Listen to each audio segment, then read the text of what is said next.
We are scheduled to go over 5 chapters today. So I just want to set your expectations. The story of the plagues is a sophisticated, nuanced, treasure full of amazingness that if we were to do a halfway proper look at it, 16 weeks. And we're going to do 55 minutes of it. So it's an overview. We are going to read some key portions of it together. And what we're going to try to do is hit some things that maybe you wouldn't normally get at a typical class.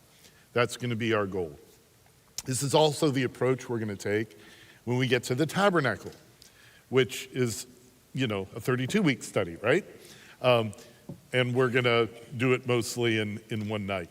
So just setting expectations. There's much that is here that we're not going to talk about because this is the nature of the Bible.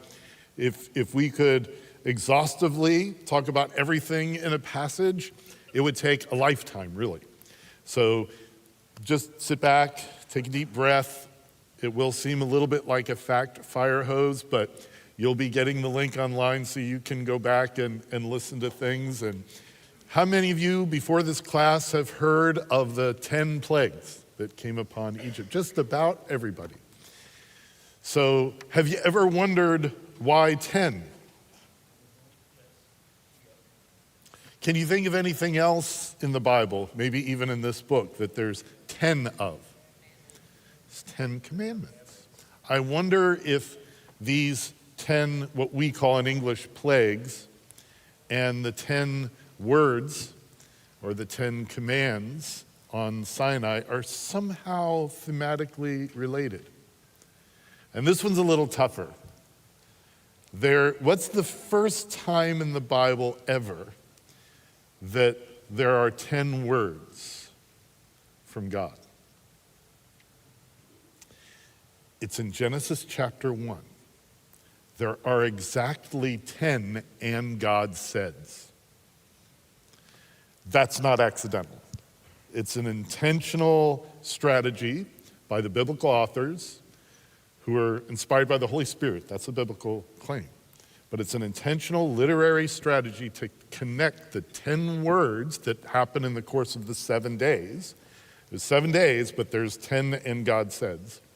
With these 10, we call them plagues, but there's a multitude of words being used here in Hebrew for this.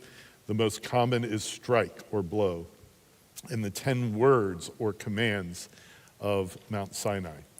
10 is God speaking forth something in a wondrous way.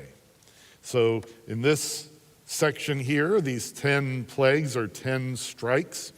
The wondrousness of it is also devastating to those that would hold back God's people from freedom. The 10 words or instructions or commands of the 10 commandments are life-giving. And of course, the 10 "and God says" in creation is the whole setting up of everything. So I just want you to think of 10 in Scripture in a new way. It has to do with God speaking in order to create life and to rescue. Last chapter, we looked at this showdown between Aaron's staff and the staffs of the soothsayers, right? These magicians. And what did these staffs turn into? Serpents. And the Hebrew word there is tanin, which is different than the Hebrew word for serpent in Genesis chapter 3, for example, which is nachash. Tanin is more like sea monster.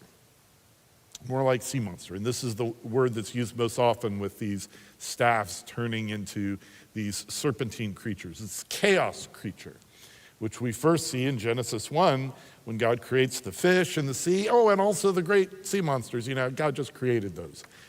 In the minds of these ancient people, the great sea monster, the Tanin Tiamat in the ancient Mesopotamian culture, think Leviathan, right? To the non-biblical peoples, to the people that do not worship Yahweh, the Tanin, or the great sea monster, is is like this rival to the creator God. It's the God of chaos, and whoever the creator God is has to fight with Tiamat or Tanin in order to make creation happen. And there's all sorts of mythologies about that. But to the biblical authors, it's like, no, just another creature. And so these staves turning into Tanin, notice that there's twice as many from the soothsayers, as at least, as there are from Aaron. But what does Aaron's Tanin do? Yeah, swallows up the others. It's almost as if you have these corrupt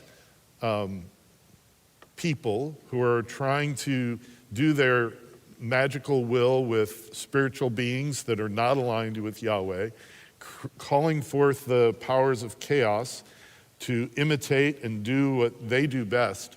And Yahweh's like, no. I made these creatures, like it says, I think in Psalm 104, to frolic in the ocean. No, I made snakes in the first place. We'll swallow your snakes. It's a showdown. And I think that this showdown between these Tanin, why are you talking about this so much, Pastor Tim, is a foreshadowing of these 10 strikes. Because one of the things that happens in these 10 strikes is they relate to the spiritual powers of Egypt. So you can see this little spreadsheet that I put up here for you. You see this table. We're not going to spend a lot of time here because if you take classes online, you'll hear about this a lot. But I want to bring it to your attention. This is a filling out of the battle of the staffs, okay, of these serpents going at each other.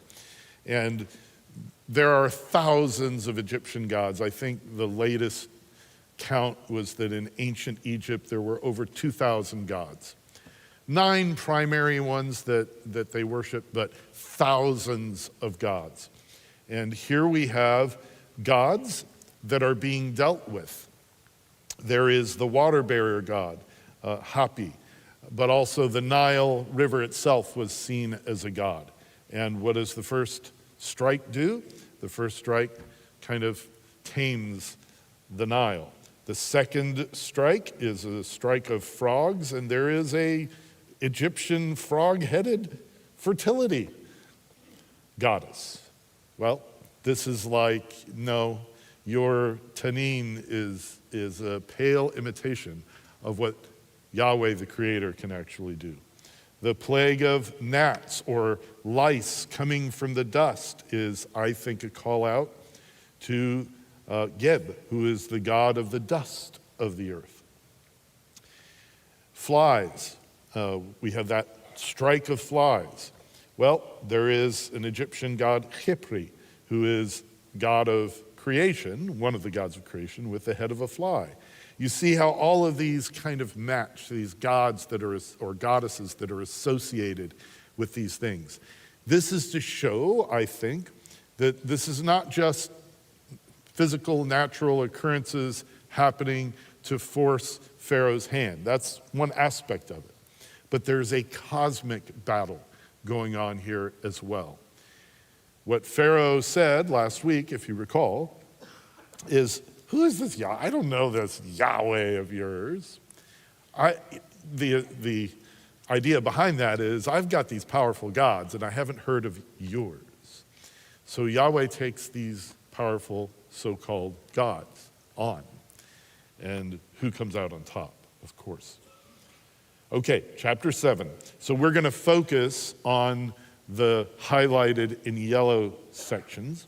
The first strike is against the Nile. The Nile is the source of life for Egypt. 95 plus, maybe closer to 98% of Egypt's population is all along the Nile in ancient times because that's where you can grow food.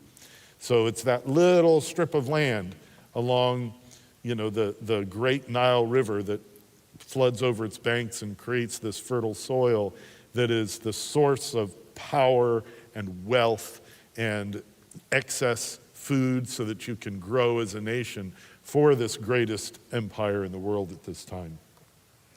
So the Lord said to Moses, verse 19, say to Aaron, take your staff and extend your hand over the waters of Egypt, over their rivers, their streams, their pools, and over all their reservoirs of water, that they may become blood. And there will be blood through all the land of Egypt, both in containers of wood and of stone. Verse 21, then the fish that were in the Nile died. The Nile stank so that the Egyptians could not drink water from the Nile. And the blood was through all the land of Egypt. So remember what happened at the last sign? The soothsayer priests of Egypt, stood up and created their own tanin with their staffs. So what are they going to do here in verse 22? But the soothsayer priests of Egypt, they did the same thing with their secret arts. And Pharaoh's heart was hardened. Notice in this instance, it does not say that God hardened his heart, but Pharaoh's heart was hardened, and he did not listen to them, just as the Lord had said. So verse 25 there. How many days passed after the Lord struck the Nile? Why would they mention that? Why would Moses and his writing team point out that 7 days just happened to pass there? This whole 10 strikes thing is related to the creation narrative in Genesis 1. 7 is, in case 10 wasn't enough of a clue, 7 is pointed out here. This is related, but it's inversely related. What we're going to see here in these 10 plagues is a deconstructing of creation on a small scale over Egypt. The creation narrative that has all these different realms being put into order by Yahweh, there are clues here within these strikes or these plagues that Yahweh is reversing the order and kind of decreating and bringing back into chaos over them. So, all right, all the above ground water of Egypt, notice it's not only the Nile that are rendered undrinkable. The Nile is essential to Egyptian power, and in specifically the reversal of the 7-day creation cycle of Genesis 1, this is pointing out day 5 when the fish were created. Well, now the fish die. All right, I just want to point something else out. Is this the first time in the book of Exodus that the Nile was in some way or other turned to blood? Don't literally think the image of the Nile being a place of blood and death. Who made the Nile a place of blood and death in chapter 1? Yeah, Pharaoh. He ordered all the baby boys of the Hebrews to be tossed into the Nile. So do you see the idea here is Yahweh is turning over to this other Pharaoh what Pharaoh started in the first place.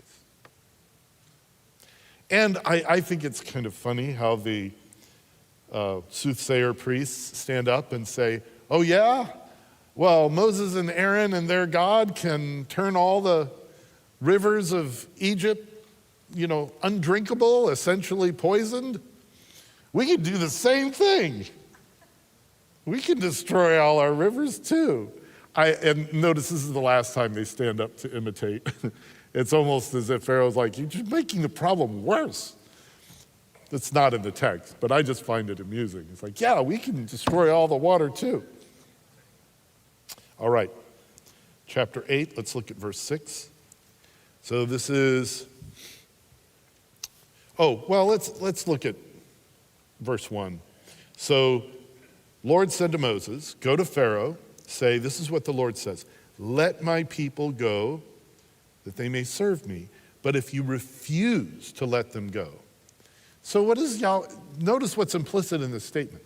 That Yahweh is giving Pharaoh a legit chance to do what's right, and is explaining to him what the consequences will be if he does not.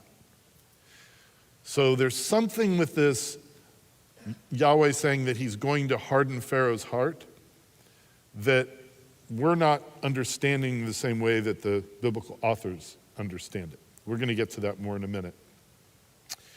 He says, but listen, if you refuse, frogs are going to be everywhere. Nile will swarm with them. Verse 6, so Aaron extended his hand over the waters of Egypt, and the frogs came up and covered the land of Egypt. And if this was Louisiana, they would have a ball. I'm sorry. That wasn't kind. Frog legs taste like chicken. However, the soothsayer priests, well, actually, they did do the same with their secret arts, making frogs come up. So they're imitating, a bad thing that's happening. So what's the significance of frogs? Frogs are home to what kind of environment? Two. You've got the waters and the land, right?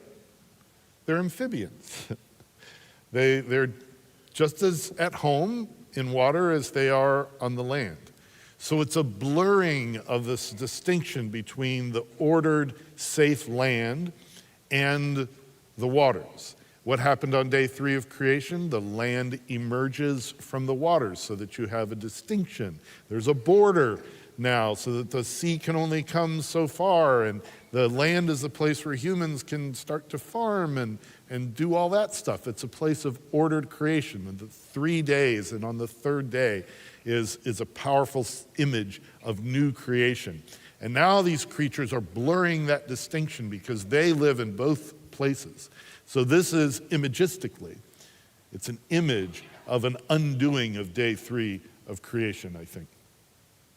So Pharaoh called for Moses, and Aaron said, plead with the Lord to remove the frogs for me and my people. I'll let the people go so that they can sacrifice the Lord. All right, uncle, I give, right? So they took these frogs, because they all died at the intercession of Moses and Aaron, and they piled them in heaps. The land stank. But when Pharaoh saw that there was relief, what does it say there? He hardened his heart. The first 5 hardenings of Pharaoh's heart mentioned in this narrative of the plagues is Pharaoh hardening his own heart, or his heart simply being hardened. The first 5 times does not say that the Lord hardened his heart. The Lord said he would harden his heart. But you see what's happening here? Who gets this process started? Who started with the hardening in real time?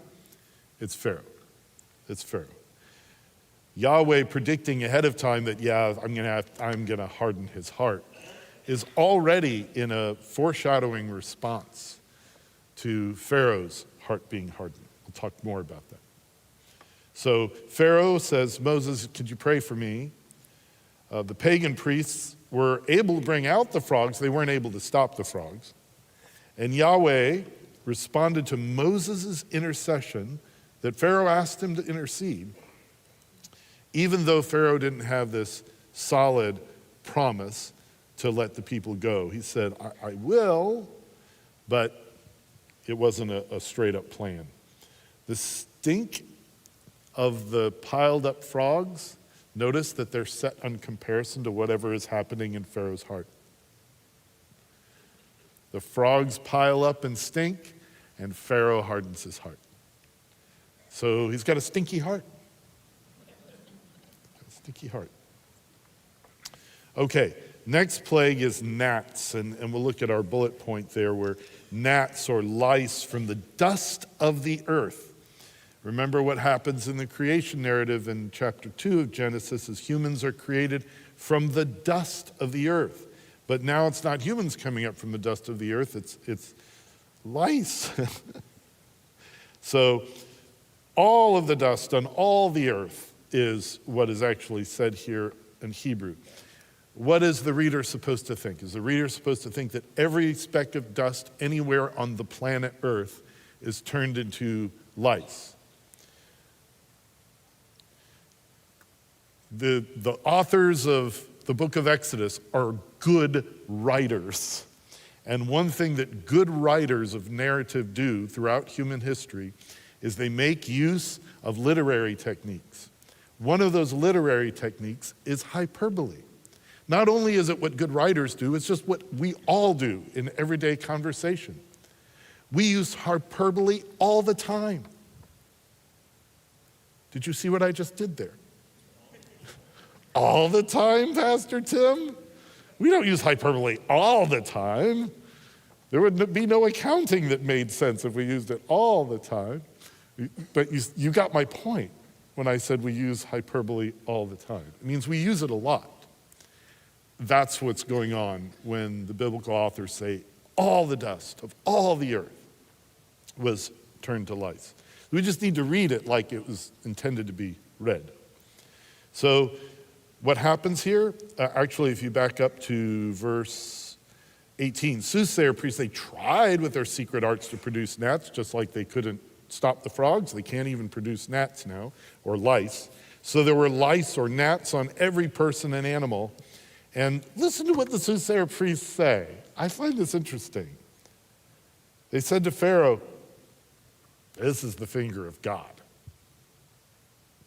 But Pharaoh's heart was hardened. He didn't listen to them, just as the Lord said. So the pagan priests now recognize that Yahweh is supreme. I find this very interesting. Then the Lord said to Moses, verse 20, "Rise early in the morning, present yourself before Pharaoh as he comes out to the water. And I'm going to send swarms of flies on you and your servants and on your people. But on that day I will set apart the land of Goshen." Goshen is where the Israelites live. It's the part of Egypt where they have settled, "where my people are living, so that no swarms of flies will be there, in order that you may know that I, the Lord, am in the midst of the land." So present yourself to Pharaoh as he comes out to the water, as he comes out of or to the water. It's kind of an undoing of day 3 of creation. The houses and the lands will be ruined, meaning this is the living cycle of the Egyptians. And Goshen, remember, is just one Hebrew letter different than the word gan, which is garden. So at the end of Genesis, we're supposed to see Goshen as like a garden-like land for the Israelites as a safe haven. And this land is spared the flies. Verse 25. Then Pharaoh called for Moses and Aaron and said, "All right, fine." Remember what Moses and Aaron had asked Pharaoh. It's like, we need to go out 3 days into the wilderness and sacrifice to Yahweh. So he's finally responding to this and saying, "Go, sacrifice to your God within the land." So he's saying, don't leave Egypt. You can do your sacrifice right here. Verse 26, but Moses said, "It's not permissible for us to do so. Look, we'll sacrifice to the Lord our God that which is an abomination to the Egyptians." In other words, you people won't like what we do. If we sacrifice that which is an abomination to the Egyptians before their eyes, won't they stone us? Now, we've got to go a 3 days journey into the wilderness and sacrifice to the Lord our God, just as he commands us. So Pharaoh starts by saying, "All right, you can make your sacrifices, you just can't leave. You can do your worship, whoever this God is, here." And Moses says, actually, what will seem right in the eyes of the Egyptians, if we do that, will be to kill the Israelites. So this is a call out to this theme that we've been introduced to since Genesis chapter 3, of people doing what seems right in their own eyes and grasping what seems good for themselves on their own terms, which is what this whole tree of knowing good and bad is about. Is it wrong to know the difference between good and bad? Technically, no. But grabbing what seems right in our own eyes and on our own terms against the instructions of the Lord when he says, wait, I'm going to teach you in time, is that good or bad? It's bad. Leads to major, major problems. So what the Egyptians will do, according to Moses, is they'll seize what seems right in their eyes. They see us making these sacrifices, which is going to invite the presence of Yahweh, and it's going to be scary and dangerous. It'll be like a nuclear kind of, fission going on before their very eyes. They'll kill us. We need the 3 days. We need the 3 days. So what happens is Pharaoh's like, whatever, go. Moses intercedes, warns Pharaoh, okay, don't renege this time. Don't. The flies go away, and what does Pharaoh do? Yeah, he changes his mind. Chapter 9, let's look at verse 3. The next strike. Behold, the hand of the Lord will come with a very severe plague, and this time the word is used, really does mean pestilence or plague, on your livestock which are in the field, on the horses, on the donkeys, on the camels, the herds, and the flocks. So what happens is, it happens. And Pharaoh sent men to Goshen, and they learned, behold, not even one of the livestock of Israel was dead. So Israel was protected from the pestilence on their livestock. But once again, the heart of Pharaoh was hardened. He did not let the people go. So this is an undoing of day 6 of creation, where the animals were created. And Pharaoh sent men to spy, to verify that the Israelite animals were fine, and they were. They were. And this is not because they had better veterinarians. You understand this? Yahweh was protecting the Israelites. So instead of disobedient worship being seen by the Egyptians, who would throw stones, which is what Moses predicted would happen if they didn't sacrifice, Pharaoh saw with his eyes the protection through his spies, saw the protection of Yahweh, and his heart grew hard as stone. See the connection? Where's the stones here? The stone is Pharaoh's heart. Then the Lord said to Moses and Aaron, okay, this is what you're going to do next. Take for yourselves handfuls of soot from a kiln, and Moses shall toss it towards the sky in the sight of Pharaoh, and it will become fine dust over all the land of Egypt, and will turn into boils breaking out with sores on every person and animal through all the land of Egypt. So that's what they did. And that's what happened. Verse 11, the soothsayer priests couldn't stand before Moses because of the boils, for the boils were on the soothsayer priests, as well as on all the Egyptians. So they've been hanging out, even though they failed to end the plague of frogs, even though they could reproduce frogs, they couldn't stop it. They failed on the lice, right?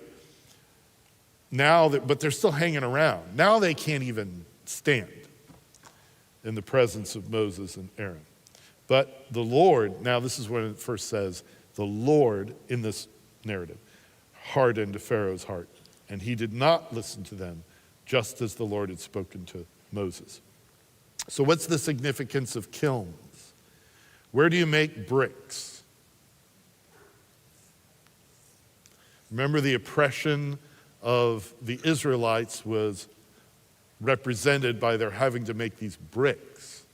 And after they spoke the word of Yahweh to Pharaoh, they had to make just as many bricks, only they didn't have the raw materials they needed from the Egyptians to do so. So these kilns are the places where bricks are made when they're not dried out in the sun. This is a symbol of the hardening of something, whether it's clay vessels and pottery or bricks, becomes the symbol that God uses to bring boils upon all the people and the animals of Egypt. So this is a recognition that Yahweh's hand is here. The soothsayer priests who've been standing around silently for a couple of plagues now they can't even stand. Can't even stand. And this is the first time that we hear in the plague narrative, the actual events of the plague, that Yahweh is like, all right, you've hardened your heart 5 times, so I'm gonna match this. I'm gonna harden your heart for you. Verse 14. And he tells Moses to rise up early in the morning, say this to Pharaoh. Verse 14, for this time I'm going to send all my strikes on you and your servants and your people, so that you may know that there is no one like me in all the earth. For had I now put out my hand and struck you and your people with strikes, you would then have been eliminated from the earth. But indeed, for this reason, I've allowed you to remain. Why? In order to show you my power and in order to proclaim my name throughout the earth. Still, you exalt yourself against my people by not letting them go. So here we have Yahweh's reasoning behind this. What did Pharaoh start this whole confrontation in chapter 5 with Moses saying? I never heard this name. I don't know who this is. Yahweh's like, well, you will know. You will know my name. So the next plague or strike is hail. Things coming down from the sky to bring destruction. Does that remind you of any other story in the Bible so far? How about Sodom? Sodom and Gomorrah. Brimstone and fiery things coming from the heavens, right, to destroy with fire the earth. And now it's hail, which is like ice. So the biblical reader, the original ancient reader of the text is going to see, oh, things coming from the sky to bring destruction. Oh, there was another time that things came from the sky to bring destruction and decreate, if you will. Remember what that was? It's the flood. The flood. Okay, so this is like a mini flood rain or Sodom and Gomorrah type incident. And this time it says in verse 25, the hail strikes everything that was in the field through all the land of Egypt, from people to animals. The hail struck every plant of the field, shattered every tree of the field. Only in the land of Goshen, where the sons of Israel were, there was no hail.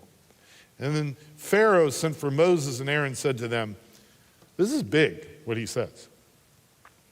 Yeah, I've sinned this time. The Lord is the righteous one, and I and my people are the wicked ones.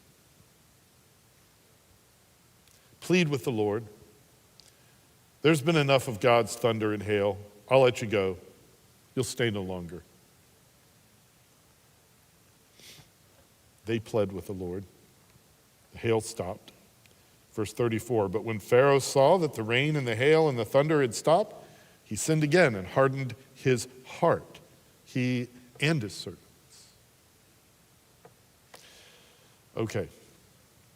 So this plague is almost like a summary, if you will, of all the plagues. It's heaven and earth, kind of the separation of the skies and the land, which made creation possible in Genesis chapter 1, is kind of being partially undone by these sky things falling and bringing destruction. It's chaos. It's chaos time. And so Yahweh says, I've allowed you to harden your heart, and I've hardened your heart and so forth, to show you my power and proclaim my name. And sometimes the wicked people remain so that they can know who Yahweh is. Pharaoh actually steps up and says, yep, I've sinned. Me and my people are the wicked ones. The Lord is righteous. And both Pharaoh and his servants are the ones who harden their hearts once the strike stops. Chapter 10. The Lord said to Moses, now this is right after Pharaoh, it says that Pharaoh and his servants hardened their own hearts, right? Then the Lord said to Moses, go to Pharaoh, for I have hardened his heart and the heart of his servants, that I may perform these signs of mine among them. Well, which is it, Pastor Tim? Are they hardening their hearts, or is the Lord hardening their hearts? It's got to be one or the other. It's got to be either or. And I would simply say that it's hard for us to put on the lenses that the ancient Israelites are wearing here, because there appears to be a pretty significant statement in this narrative, especially at the end of chapter 9 and beginning of verse 10, that Pharaoh hardening his heart and the Lord hardening Pharaoh's heart are not really different subjects. It's the same thing.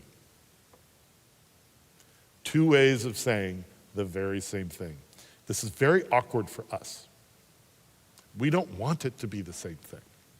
We want it to be primarily one or primarily the other. This is the way that I want it to be is very clear here. Pharaoh, he's the bad guy who sinned, and Yahweh's just bringing justice. And he's reacting to what Pharaoh is doing. And what the biblical authors are inviting us into is this world in which Yahweh is sovereign, and yet people still sin and are responsible for it. And it's the same. And I know it blows categories in our minds. It's very hard for us to think that way. We're very cause and effect people. And the biblical authors seem to be inviting us into this idea that, no, you don't have to separate these two things. You can see them as the same thing. We do. Okay. Verse 4, which is highlighted.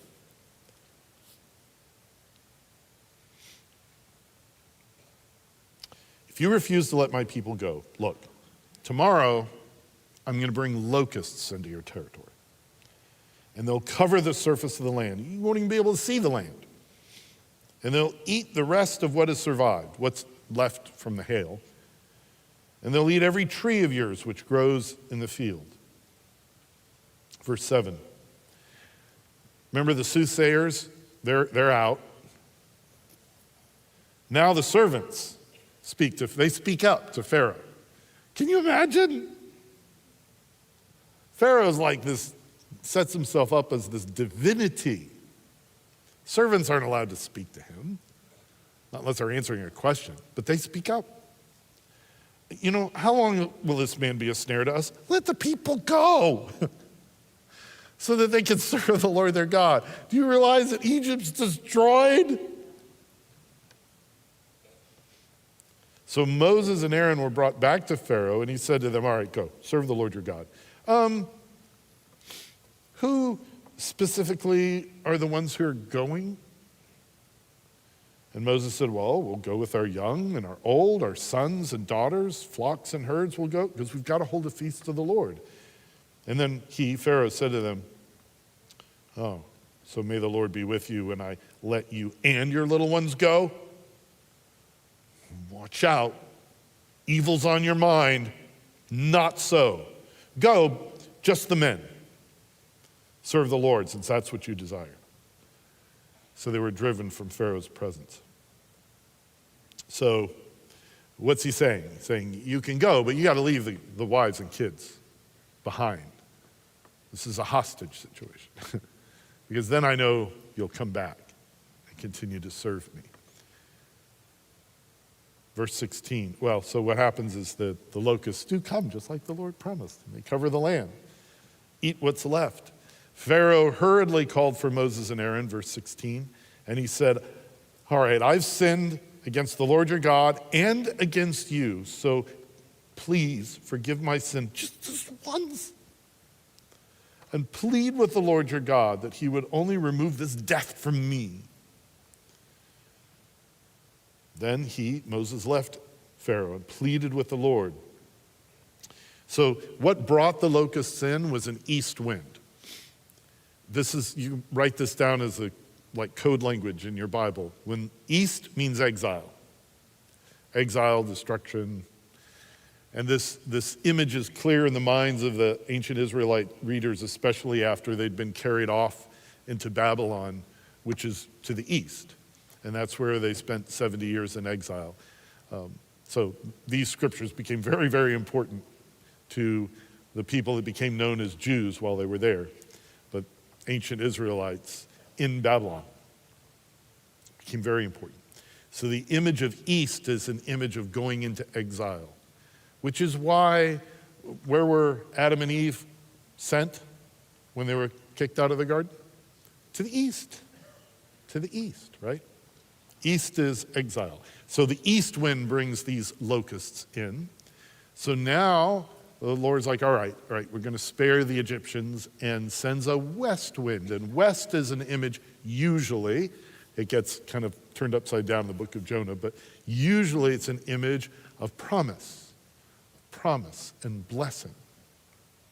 So this is what happens. The west ruach wind is the same word for spirit in Hebrew, comes and removes this death. And where does it drive the locusts? Oh, interesting. The Lord shifted the wind to a very strong west wind, which picked up the locusts and drove them into the Yam Suf, which we know in modern times in English as the Red Sea. Yam Suf, the Sea of Reeds. Can you think of a story coming where these armored creatures are sent into the Yam Suf? This is a foreshadowing of what's going to happen to the army of Egypt, which is trying to consume the Israelites. Not one locust was left in all the territory of Egypt, but the Lord hardened Pharaoh's heart. He didn't let the sons of Israel go. Okay, verse 21. Then the Lord said to Moses, now reach out with your hand towards the sky so that there may be darkness over the land of Egypt, even a darkness which may be felt. So Moses reached out with his hand toward the sky, and there was thick darkness in all the land of Egypt for how long? And they didn't see one another, nor did anyone rise from his place for 3 days. But all the sons of Israel, they had light in their dwellings. So what do you think this strike of darkness is undoing in the creation narrative? Day one, let there be light.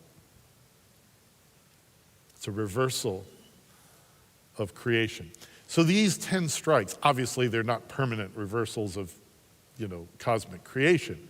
But on a miniature scale, they're showing this is what happens when you resist the compassion and rescue of the Lord as your life returns to chaos and disorder and uncreation, if you will. And this is exactly what's happening to Pharaoh. Verse 28, Pharaoh said to him, all right, get away from me. I don't even see my face again, for on the day you see my face, you're going to die. Moses said, okay, you've spoken correctly. I'll never see your face again. They do have one more conversation, but the way that it's worded, it's believed it happens through servants. So darkness is coming, or darkness did come, undoing of day one of creation. And Pharaoh's not going to see these Israelites off on their 3-day journey. In fact, for those 3 days, Pharaoh didn't see anything at all, did he? And then Pharaoh warns Moses to never see his face again. So this strike and the language that the biblical authors are using here are all about sight and blindness. Pharaoh is blind, and he's inviting blindness, not just literal blindness, but metaphorically blindness. He cannot see, he cannot understand. Whereas Moses and Aaron and the children of Israel, they have light in their homes. They do understand what Yahweh is doing here. Chapter 11. One more plague. Verse 2. Speak now so that the people hear. Each man is to ask of his neighbor, each woman of her neighbor, articles of silver, articles of gold. And the Lord gave the people favor in the sight of the Egyptians. Furthermore, the man Moses was greatly esteemed in the land of Egypt, in the sight of Pharaoh's servants, and in the sight of the people. So Pharaoh still can't see, but the people, now they see. Remember the soothsayers picked up on it first, the pagan priests, and then the servants of Pharaoh picked up on it, and now the people have picked up on it. Verse 4, then Moses said, this is what the Lord says, about midnight, I'm going out into the midst of Egypt, and all the firstborn in the land of Egypt shall die, from the firstborn of the Pharaoh who sits on his throne, to the firstborn of the slave girl who's behind the millstones, and the firstborn of the cattle, too. And there'll be a great cry in all the land of Egypt, such as there has not been before and never will be again. So, a couple of things happening in these verses. The plunder of the Egyptians shows that the common everyday people of Egypt, they had been convinced now to favor the Israelites. They now see. But this final plague is the death of the firstborn. This is another one where it's putting on the glasses of seeing things through the ancient Israelite eyes is very, very difficult. But we're going to try. Okay, we're going to try to be good tourists. What did it mean in the ancient Near East, Israel and everywhere else around there? What did it mean to be the firstborn? This was the way the world worked. The way the world worked is if you're the firstborn of a family, you get the inheritance. You get the rulership. The patriarchy, if you will, is handed down to you. It's the ironclad, irreversible rule of primogeniture.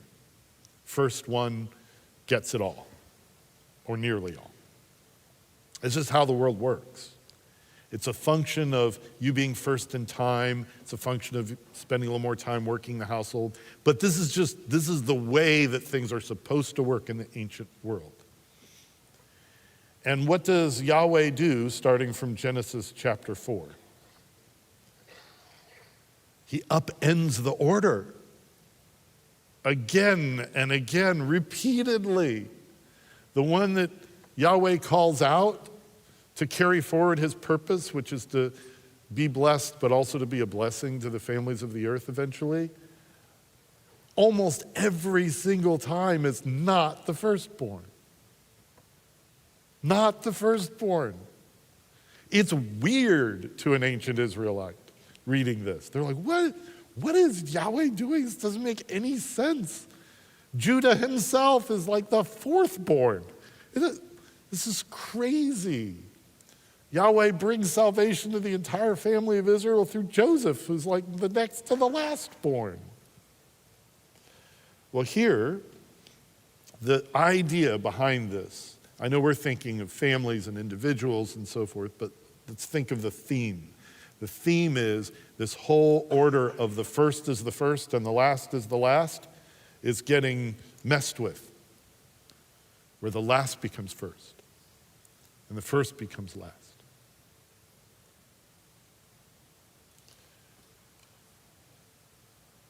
And it reverses Pharaoh's rule as well. Because now everybody has seen the truth except him. What David Foreman writes, I think, is worthy of reflection. In his book, The Exodus You Almost Passed Over, get it? In all the prior plagues, the children of Israel were automatically shielded from the effects of the plague. For example, when the Egyptian livestock were struck, animals belonging to Israelites were automatically unaffected. We read that. The same with the darkness. The plague attacked only the Egyptians, not the Israelites. Until now, the Israelites have had diplomatic immunity from the plagues, as if they're driving around with United Nations license plates and couldn't be ticketed. But suddenly, when the 10th plague rolls around, the children of Israel are no longer granted this automatic immunity. We're led to believe that Israelite firstborn will perish along with Egyptian firstborn unless the Israelites do something. They need to bring a special offering known as the Korban Pesach, the Pesach offering, and place blood from this offering in the doorposts of their homes. Why would this be necessary? We'll talk about this next week. The Passover is probably the most important image that we have from the book of Exodus. The most important image. And it's the one that the New Testament authors, when they refer to the work of Christ most often, in terms of rescue and blood, most of the time they're referring to the Passover lamb, which is different than the Leviticus 16 Day of Atonement, which is centrally important. But more often than Day of Atonement language in the New Testament, they do use Day of Atonement language, but more often they use Passover language. So I think it's rather important we figure out what that's all about, don't you? Okay, so we have 5 whole minutes to spend answering questions, really responding to questions. I don't promise to answer, but I do promise to give some kind of response. Centella, are there any questions? Maybe there aren't any, I don't know. Yes, we do have some questions. So this one's from last week, and it's saying, people will come out of, that you said that people will come out of Egypt to stop worshiping idols. How much was idol worship a part of the Israelites' lives? The person asking this brilliant question is, how much were the Israelites in Egypt worshiping idols?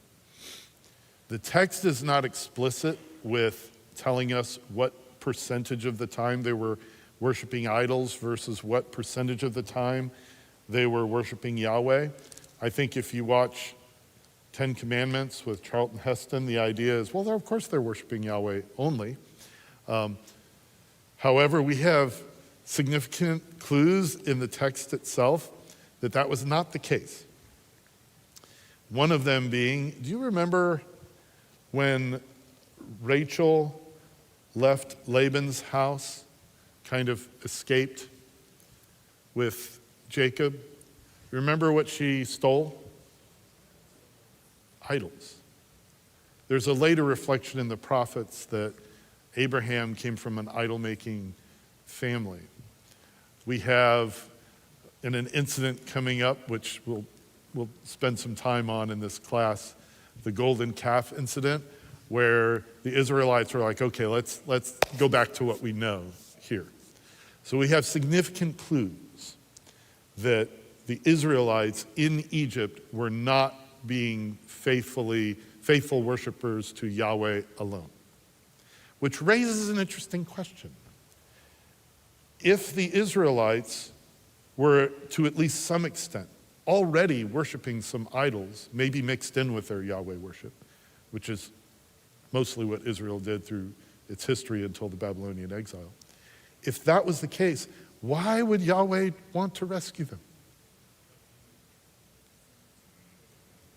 Maybe it didn't have much to do with their character. Maybe it had more to do with his. Great question, I love it. Yes? So the next question we have is for tonight, and it's, were there Egyptians who survived the 10 plagues, specifically the midwives' families? Specifically the midwives? Families. Midwives' families, gotcha. I think that the midwives were imagined to be Israelite midwives, first of all. Unless I'm mistaken there. I think that they were Israelites. But were there Egyptians who imagined to survive these 10 strikes? For sure.